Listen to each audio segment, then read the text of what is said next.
Y la zarza ardiente. Cuando Moisés le pregunta a Dios cuál es su nombre, él responde: yo soy el que soy, Yahvé. Cuando él dice esto, entonces Dios nos enseña de que hay un solo yo soy. No pueden haber dos, porque es un solo Dios.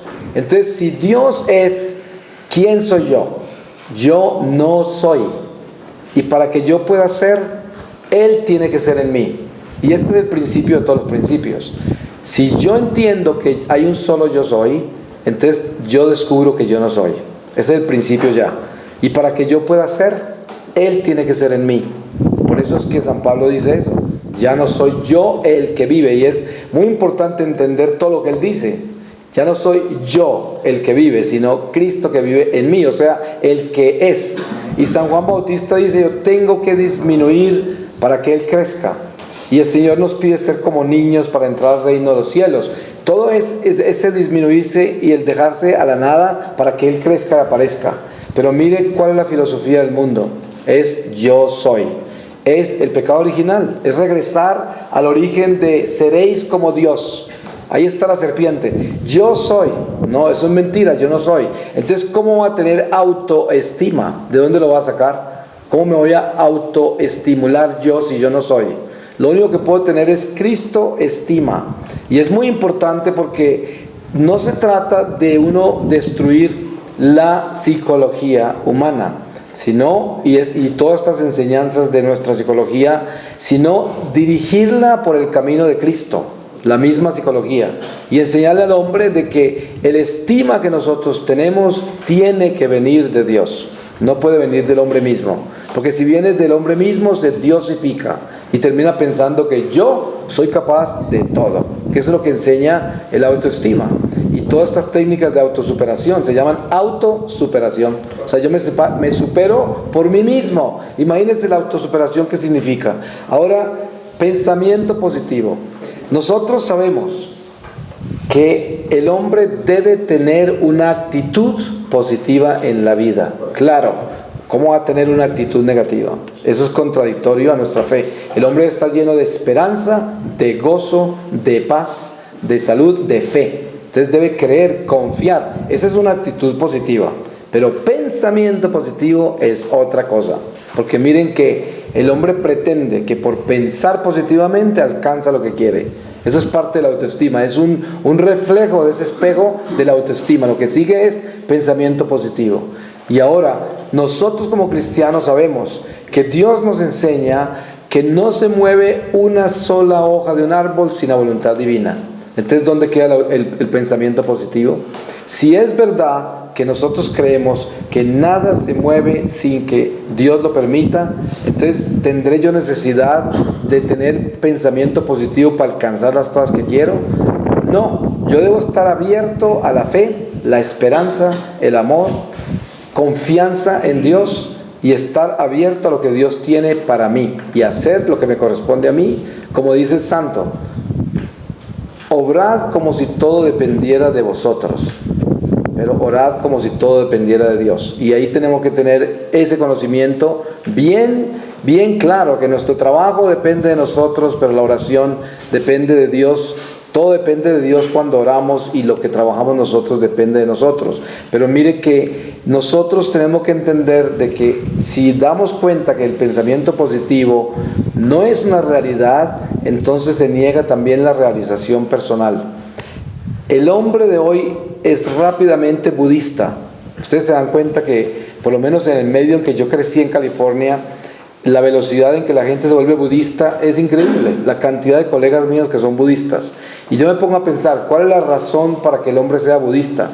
Pues para empezar, es una filosofía de vida, y enseña al hombre a vivir sin dolor. O sea, el hombre busca ese nirvana, esa realización personal, donde el individuo busca realizarse como persona.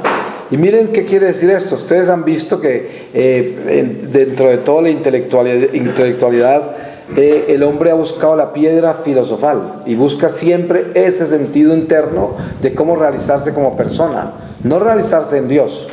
Y el sentido nuestro de Cristo es morir a sí mismo. Es todo lo contrario. Cristo nos enseña a morir a sí mismo, no a buscarme para realizarme yo. ¿Qué es lo que hay para realizar en mí? Nada, polvo, eso es lo que hay. Si yo me trato de realizar, lo único que va a encontrar es barro. Lo que tengo que realizar en mí es Dios en mí. O sea, Él que me creó, yo tengo que encontrar a Dios.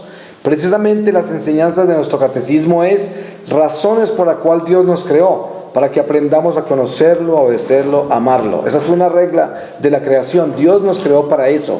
Y no nos creó para que aprendamos a conocernos, porque esa no es la regla, es a conocerlo a Él, a descubrirlo a Él. Entonces, el hombre no está buscando realización personal. ¿Por dónde? Porque si se empieza a buscar la realización personal, entonces está viviendo esa diosificación. Y por eso el hombre se edifica en estos edificios de orgullo y pretensión en que vive hoy. Y realmente alcanza todas las metas que se propone. Porque toda esta filosofía satánica del pensamiento positivo, la autoestima, la realización personal, que es como la trinidad del diablo, produce buenos efectos. Claro, porque cuando el hombre se diosifica, pierde también los valores y alcanza sin escrúpulos sus metas, porque ya no le importa cómo las consigue. Lo importante es que se concentre para conseguirlas. Y de ahí viene el resultado final que el mundo ofrece. Es: adórame y te daré todo lo que tengo, porque todo esto me fue dado a mí. Y esto es lo que el diablo le dice a Jesús. Y ahí es donde viene la adoración a Satanás. Nosotros, cuando vivimos esa diosificación, estamos adorando al diablo, claro, porque nos estamos adorando a sí mismos. Entonces, y no es porque nosotros seamos el diablo, pero cuando nosotros construimos ese ego, estamos diosificándonos y por lo tanto nos separamos del amor de Dios. Esta es quizás una de las fuerzas más subliminales que tenemos dentro del cristianismo de hoy, porque es muy común encontrar sacerdotes, monjas, enseñanzas en seminarios, laicos de todos los niveles, convencidos de que este es un camino, y lo tienen dentro del cristianismo. Y es una farsa absoluta, porque usted entra a universidades pontificias hoy que están totalmente contaminadas y parecen más bien prostíbulos espirituales, y enseñan cosas que son impresionantes. Yo he tenido desafíos. Mire que hace como unos 2 años más o menos, tuvimos un foro en la Universidad Franciscana de Steubenville en Ohio. Yo había tenido muchísimas situaciones de foros de diferentes niveles. Uno de ellos fue con algunas universidades pontificias de algunos sacerdotes que en su mayoría eran jesuitas, y con todo el respeto que se merece San Ignacio de Loyola y la comunidad jesuita, que han sido misioneros valientes y santos por muchos años. Pero hoy, desafortunadamente, dentro de esa comunidad hay unas monstruosidades de herejías y de cosas espantosas. Y no me importa decirlo, porque es la verdad. Y a mucha gente no le gustará. Pero entre nosotros yo pienso que esas cosas se pueden hablar, ¿no? Porque es una realidad de la iglesia. Además, lo hemos hecho en foros públicos. Miren que entre estudiantes de teología hay gente que está interesada en buscar la verdad. Y ellos, en muchas de estas universidades pontificias, en las facultades de psicología y teología, están enseñando errores espantosos como esos. Por ejemplo, defender la autoestima. ¿Cómo pueden defenderlo? ¿De dónde se prenden? Pero esa misma persona que está defendiendo la autoestima también está diciendo que Jesús nos resucitó con un cuerpo físico. Entonces ya se da cuenta usted quién es el profesor, y de dónde viene ese profesor, y de dónde viene esa teología, y de dónde viene esa psicología. Y es importantísimo descubrir esto, porque aquí es donde está el veneno. Y esta es la fuerza espiritual de la nueva era. Así funciona. Es un espíritu que penetra dentro de lo que está estructurado. Y entonces se entra dentro de ese instrumento que está ya definido y construido, y le pervierte el corazón, le pervierte la parte interna sin tocar el edificio. Entonces es muy difícil manejarlo, porque es como el cáncer se entra y la persona por fuera parece toda sana, y donde la abran está cundida de cáncer por dentro.